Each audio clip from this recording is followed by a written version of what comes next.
আজান কি করো? হ্যাঁ, কি করো?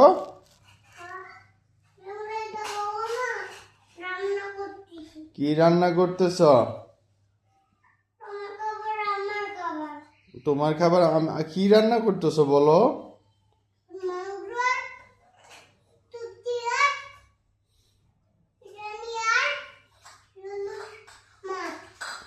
মাংস, সবজি, বিরিয়ানি, মাছ, এত কিছু রান্না করবা?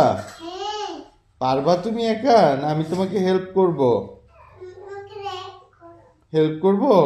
তো কি কি করব আমি, আমাকে বলো। হ্যাঁ।